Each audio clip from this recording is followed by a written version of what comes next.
Hello बच्चों, good morning. Class eighth में आपके हिंदी व्याकरण जो कि हमने पढ़ा था उपसर्ग एवं प्रत्यय। ठीक है, इसमें हमने उपसर्ग हमने पढ़े थे। आज हम पढ़ेंगे प्रत्यय के बारे में। तो पहले हम वापस से उपसर्ग देखते हैं। उपसर्ग की परिभाषा जो शब्दांश शब्द के प्रारंभ में जुड़कर जो शब्दांश यानी कि किसी शब्द का अंश होता है, पूरा शब्द नहीं होता है। शब्दांश शब्द के प्रारंभ में जुड़कर उसके अर्थ में विशेषता या परिवर्तन ला दे उन्हें उपसर्ग कहते हैं। यह बात आपने देखी थी।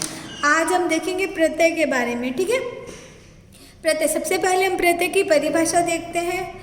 जो शब्दांश शब्द के अंत में, उपसर्ग में क्या होता है, जो शब्दांश शब्द के किसी शब्द के प्रारंभ में, ठीक है, शब्द के आगे, और जो प्रत्यय जो होते हैं जो शब्दांश शब्द के अंत में जुड़कर उसके अर्थ को बदल देते हैं या उसमें विशेषता ला देते हैं, क्या कहलाते हैं, प्रत्यय। ठीक है, प्रत्यय कहलाते हैं। जैसे कि मीठा शब्द में आई लगा देने पर क्या बनता है, आई प्रत्यय लगाने पर क्या बनता है, मिठाई। मीठा क्या है, मूल शब्द, और आई क्या है, प्रत्यय, शब्द का अंश है। ठीक है, मीठा आई, मिठाई क्या बना, मिठाई। जैसे धीर शब्द में जब प्रत्यय जोड़ने पर धैर्य बन जाता है, वैसे ही आपके उदाहरण भी दे रखे। ठीक है, अन्य उदाहरण है जैसे बेचना शब्द है, उसमें प्रत्यय लगाया वाला, तो क्या बन गया, बेचने वाला। फांसी, मिल में आन प्रत्यय लगाया है, मिलान। इतिहास में इक प्रत्यय लगाने पर ऐतिहासिक। ज्ञान में ई प्रत्यय लगाने पर ज्ञानी। देवर में आनी प्रत्यय लगाने पर देवरानी। तो ऐसे जो है प्रत्यय होते हैं जो शब्द के अंत में लगते हैं। ठीक है, किसी शब्द के अंत में जुड़कर उसके अर्थ को बदल देते हैं। तो हम देखते हैं प्रत्यय कितने प्रकार के होते हैं। प्रत्यय के भेद जो है 2 प्रकार के होते हैं। कितने प्रकार के, 2 प्रकार के। पहला है कृत प्रत्यय और दूसरा है तद्धित प्रत्यय। ठीक है, कृत प्रत्यय और तद्धित प्रत्यय। ठीक है, तो सबसे पहले हम देखते हैं कृत प्रत्यय, क्रिया या कृत प्रत्यय के बारे में देखेंगे। प्रत्यय के 2 भेद होते हैं। क्रिया या धातु के अंत में जिन प्रत्ययों के लगने से संज्ञा विशेषण आदि शब्द बनते हैं वे क्या कहलाते हैं, कृत प्रत्यय। ठीक है, कृत प्रत्यय 3 प्रकार के होते हैं, कृतवाचक, भाववाचक और विशेषणवाचक। कृत प्रत्यय कितने प्रकार के होते हैं, 3 प्रकार। पहले तो प्रत्यय के 2 भेद, कृत प्रत्यय और तद्धित प्रत्यय। अब कृत प्रत्यय में क्या है, 3 प्रकार होते हैं। ठीक है, पहला है कृतवाचक, भाववाचक और विशेषणवाचक। कृतवाचक में क्या होता है कि भाई जिस शब्द से किसी के कार्य को करने वाले का पता चले उसे क्या कहते हैं, कृतवाचक, कृत प्रत्यय। ठीक है, किसी के कार्य को करने वाले का पता चले। यहाँ पे दे रखे हैं उदाहरण भी, जैसे कि लेखक, नायक, गायक, पाठक।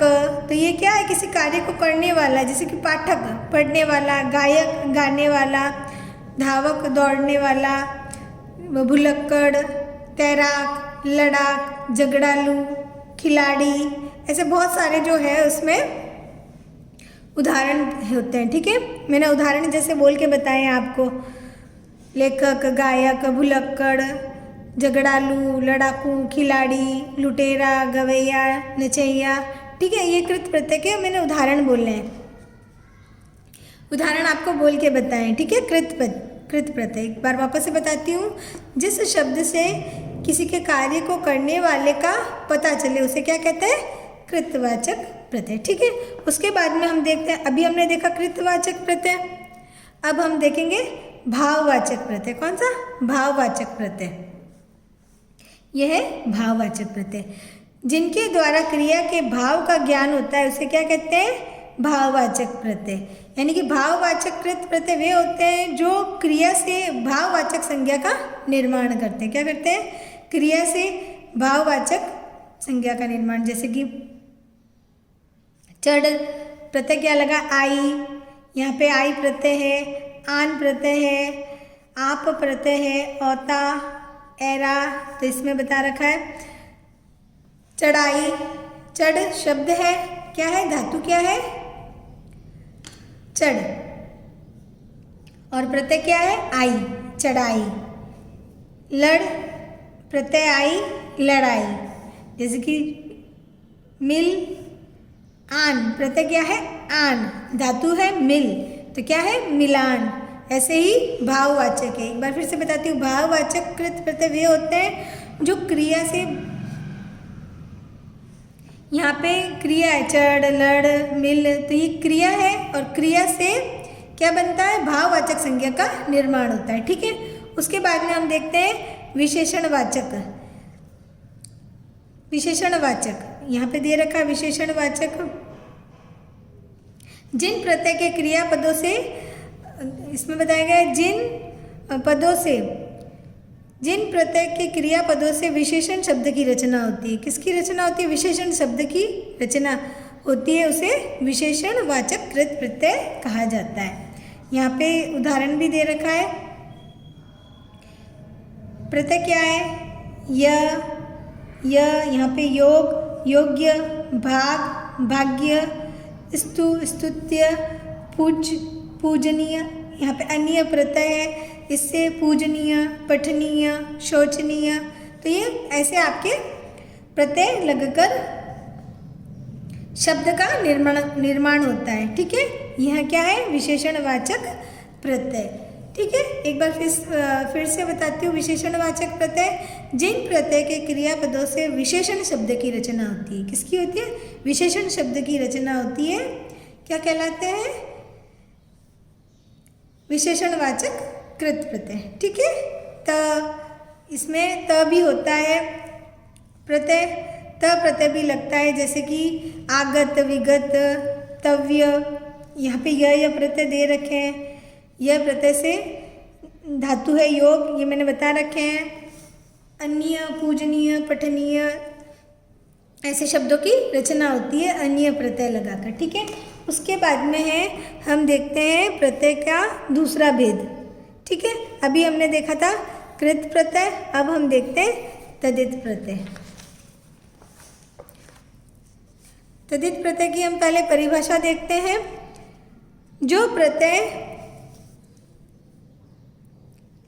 संज्ञा, सर्वनाम तथा विशेषण शब्दों के अंत में, इसमें क्या बताया गया, जो प्रत्यय संज्ञा, सर्वनाम या विशेषण शब्दों के अंत में लगाकर उन्हें नया शब्द रूप प्रदान करते हैं, वे तदित प्रत्यय कहलाते हैं। जैसे कि धन, धन में कौन सा प्रत्यय जोड़ा है, वान, धनवान। महानता, महानता। परायापन, परायापन, तो ये क्या है, शब्द के अंत में लगकर शब्द के अर्थ में परिवर्तन ला देते वे शब्दांश। ठीक है, अब इसमें भी तदित प्रत्यय के भी अलग अलग भेद हैं। इसमें सबसे पहला कृतवाचक, वही है करने वाला, अर्थ का बोध कराने वाले प्रत्यय कृतवाचक प्रत्यय कहलाते हैं। जैसे कि मोटर, मूल शब्द क्या है, मोटर, प्रत्यय क्या है, वाला, मोटर वाला। दुख, मूल शब्द है दुख, इसमें इया प्रत्यय लगाया है, दुखिया। मूल शब्द है तेल, तेली। लोहा, लोहा, लुहार, क्या प्रत्यय लगाया, आर। सांप, ऐरा प्रत्यय लगाया है, सपेरा। खजान, ची प्रत्यय लगाया है, खजांची। ठीक है, तो यह क्या है, कृत प्रत्यय। ठीक है, कृतवाचक, यहाँ पे तदित प्रत्यय के भेद में सबसे पहला हमने देखा कृतवाचक। सेकंड नंबर पर है भाववाचक। भाव या गुण का बोध कराने वाले प्रत्यय भाववाचक कहलाते हैं। मूल शब्द है नीति, इसमें इक प्रत्यय लगाने पर नैतिक।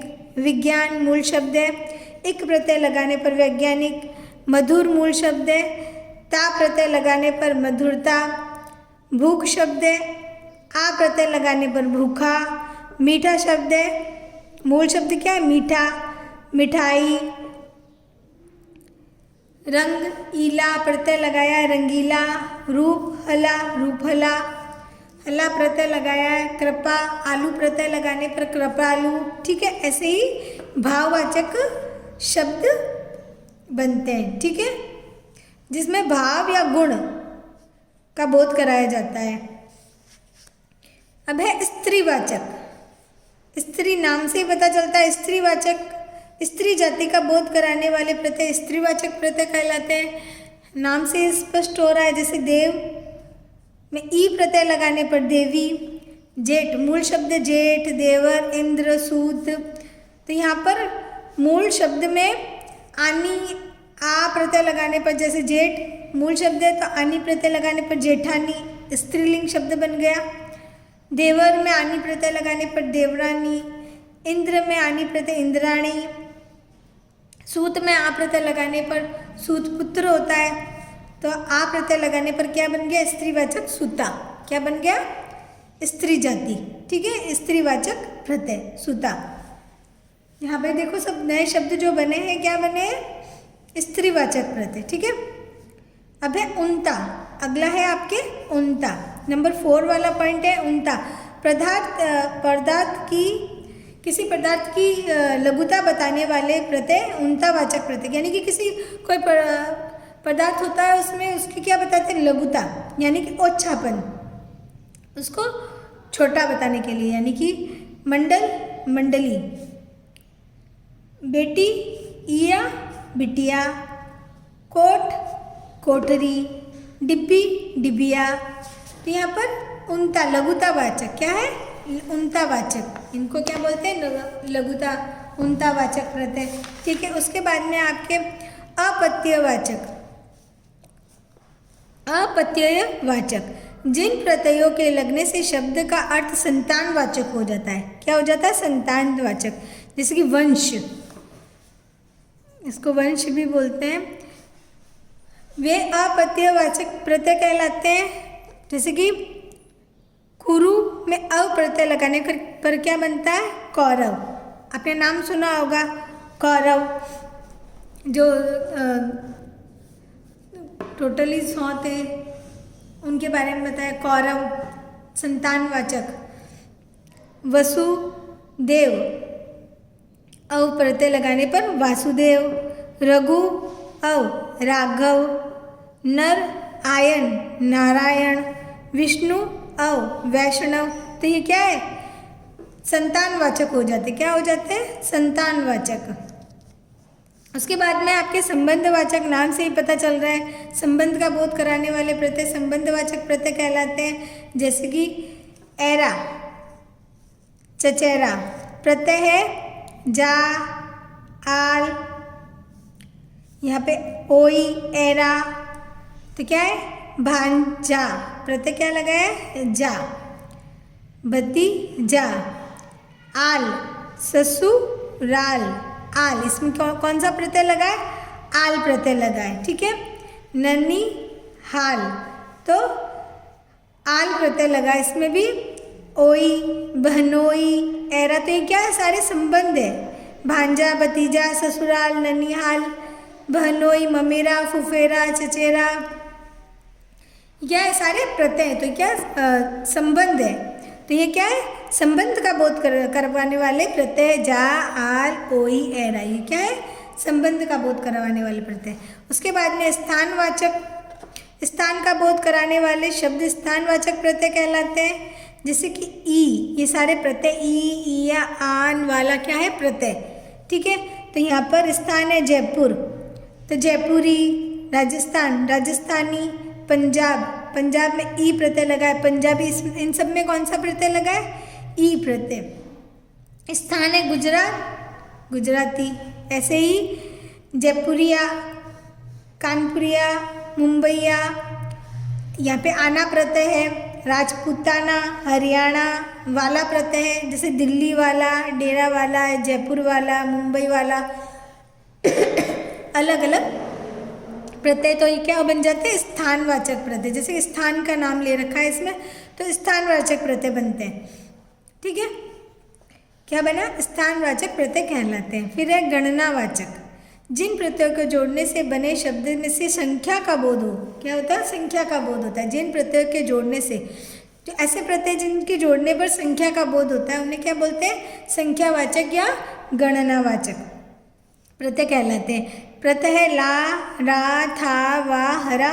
शब्द जैसे पहल, पहला, रा, दूसरा, तीसरा, चौथा, यहाँ पे पांचवा, 20वां, 19वां, ऐसे होते प्रत्यय लगते हैं। हरा, इकहरा, दुहरा, ठीक है। ऐसे क्या है? गणनावाचक, जिसे संख्यावाचक भी कहा जाता है, गणनावाचक प्रत्यय कहलाते हैं। सादृश्यवाचक यानी कि सादृश्य यानी समानता का बोध करवाने वाले प्रत्यय सादृश्यवाचक प्रत्यय कहलाते हैं।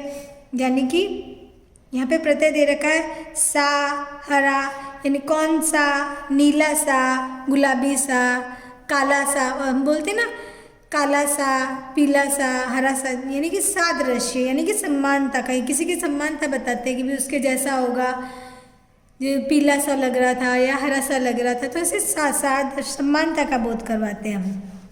तो वो क्या होता है? सादृश्यवाचक प्रत्यय। कभी समझाते हैं हम कि भाई नीला सा कुछ था या हरा सा कुछ था, पीला सा कुछ था, तो ऐसे समानता का बोध करवाते हैं। फिर विदेशी प्रत्यय वान, चा, बाज, दार, खाना, ये सब विदेशी प्रत्यय हैं। यहाँ पे शब्द बनाए गए हैं। प्रत्यय दरबान, बागवान, कोचवान, यहाँ पे वान प्रत्यय है। चा प्रत्यय गलीचा, चमचा, बगीचा, दगाबाज, धोखेबाज, नशेबाज, तो यहाँ पर बाज प्रत्यय लगा है। शब्द है दगा, प्रत्यय है बाज, धोखे बाज, नशे बाज, दार मालदार, जमींदार, दुकानदार, खाना प्रत्यय है दवा, शब्द है दवा खाना, डाक खाना, छापा खाना, तो यह क्या है? विदेशी प्रत्यय, ठीक है, यानी कि दूसरी भाषाओं से बनने वाले, ठीक है। उसके बाद में आपके प्रश्न अभ्यास है, हम प्रश्न अभ्यास करेंगे। बहुत ही सिंपल है, आप खुद भी कर सकते हैं। एक बार मैं आपको बता देती हूँ। सबसे पहला प्रश्न है आपके, जो कि पेज नंबर 105 पर है। उपसर्ग की परिभाषा लिखिए। उपसर्ग की परिभाषा आप खुद भी लिख सकते हैं। परिभाषा, उपसर्ग की परिभाषा, जो शब्दांश शब्द के प्रारंभ में जुड़कर उसके अर्थ में विशेषता ला दे या उसके अर्थ को सर्वथा बदल दे, उन्हें उपसर्ग कहते हैं, ठीक है। आपको कॉपी में करने हैं। उसके बाद में आपके सेकंड प्रश्न है, प्रत्यय कितने प्रकार के होते हैं? भेदों के नाम लिखिए। तो प्रत्यय 2 प्रकार के होते हैं। प्रत्यय 2 प्रकार के होते हैं, कृत प्रत्यय और तद्धित प्रत्यय, ठीक है। नाम लिखने, बस आपको इतना ही करना है। उसके बाद में प्रश्न नंबर 3, नीचे लिखे शब्दों के उपसर्ग अलग कीजिए। तो इसमें जो उपसर्ग जो है आपको लिखने अलग करके, जैसे अधिकार में अधि, उत्साह में उत, उपनाम में अप, उप, यहाँ पे उप आएगा, ठीक है। प्रबल में प्र, पराजय में परा, अपमान में अप, यह क्या है? उपसर्ग, ठीक है। उपसर्ग को अलग करके लिखना है। फिर आपके प्रश्न नंबर 4, नीचे लिखे उपसर्गों के अर्थ बताते हुए उन उपसर्गों के 2-2 शब्द बनाने हैं, ठीक है। यह उपसर्ग है अप, अव, अनु, तो इनका अर्थ बताना है आपको। अप का अर्थ होता है बुरा, अव का हीन और अनु का पीछे, और इनसे मैंने 2-2 शब्द भी बनाए हैं। अपयश, अपमान, अव से अवज्ञा, अवनीति, अनु, अनुभव, अनुसार, ठीक है। उसके बाद में आपके प्रश्न नंबर 5, प्रत्यय की परिभाषा लिखिए। आपको प्रत्यय की परिभाषा लिखनी है। जो शब्दांश शब्द के अंत में जुड़कर उसके अर्थ को बदल देते हैं, उनमें विशेषता ला देते, क्या कहलाते हैं? प्रत्यय कहलाते हैं, ठीक है। इतना ही आपको लिखना है। उसके बाद में आपके प्रत्यय के भेदों का वर्णन कीजिए, यानी कि प्रत्यय के जो 2 भेद हैं उनका आपको वर्णन करना है। कौन से? कृत प्रत्यय और तद्धित प्रत्यय। तो हिंदी व्याकरण में प्रत्यय के 2 भेद होते हैं, कृत प्रत्यय और तद्धित प्रत्यय। कृत प्रत्यय सबसे पहला है कृत प्रत्यय, जो प्रत्यय क्रिया के मूल धातु में लगते हैं उन्हें कृत प्रत्यय कहा जाता है। किसमें? क्रिया के कृत प्रत्यय कहा जाता है। कृत प्रत्यय से बने शब्द को कृदंत भी कहा जाता है। क्या कहा जाता है? कृदंत भी कहा जाता है। ठीक है। उसके बाद में मैंने लिखा है तद्धित प्रत्यय, जो प्रत्यय संज्ञा सर्वनाम विशेषण अथवा और अवयव के अंत में लगाकर, किसमें? संज्ञा सर्वनाम और विशेषण के अंत में लगाकर उनके अर्थ में परिवर्तन ला देते हैं, उन्हें क्या कहते हैं? तद्धित प्रत्यय। ठीक है, कहा जाता है। तो इतना ही आपको करना है। उसके बाद में आपके प्रश्न नंबर 7, प्रत्यय एवं उपसर्ग में अंतर स्पष्ट करते हुए दो उदाहरण आपको देने हैं। किसके? प्रत्यय एवं उपसर्ग, दोनों में आपको अंतर स्पष्ट करना है। तो उपसर्ग और प्रत्यय में अंतर, उपसर्ग प्रत्यय। सबसे पहला उपसर्ग, जो शब्दांश शब्द के प्रारंभ में लगकर, किसके? प्रारंभ में लगकर उसके अर्थ में विशेषता लाने या उनके अर्थ को पूर्णतः बदल देने वाले शब्दांश क्या कहलाते हैं? उपसर्ग कहे जाते हैं। जैसे कि मैंने 2 उदाहरण दे रखे हैं। यहाँ पे उपसर्ग क्या है? प्र और आ। प्रदान शब्द क्या है? दान, तो प्रदान। आ उपसर्ग क्या है? इसमें उपसर्ग प्र है, इसमें उपसर्ग आ है। तो प्रदान, प्रदान, इसमें उपसर्ग आ, शब्द है हार, आहार। ठीक है, ऐसे ही प्रत्यय, यहाँ पे उपसर्ग के बारे में बताया और यहाँ पे प्रत्यय। वे शब्दांश, प्रत्यय वे शब्दांश है जो शब्दों के अंत में जुड़कर एक नया अर्थ प्रदान करते हैं। उपसर्ग जो थे प्रारंभ में लगकर और प्रत्यय जो है अंत में जुड़कर। ठीक है, सबसे बड़ा अंतर यही है।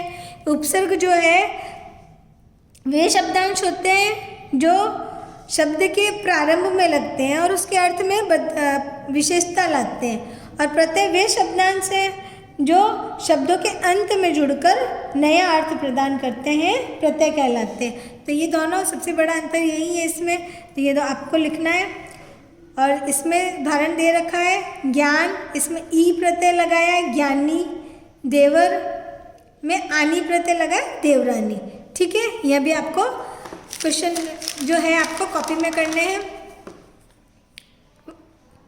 यहाँ पहला, दूसरा, तीसरा प्रश्न यहाँ पे लिखे हुए पड़े। ठीक है, लिखे हैं मैंने और आपको कॉपी में करने हैं। ठीक है, और ये जो क्वेश्चन नंबर 8 है ये आपको खुद को करना है। इसमें प्रत्यय अलग करना है। आप आसानी से कर सकते हैं, जब आपने इतना सारा चैप्टर पढ़ा है, समझा है, तो यह छोटा सा है, आप खुद कर सकते हैं। ठीक है, थैंक यू।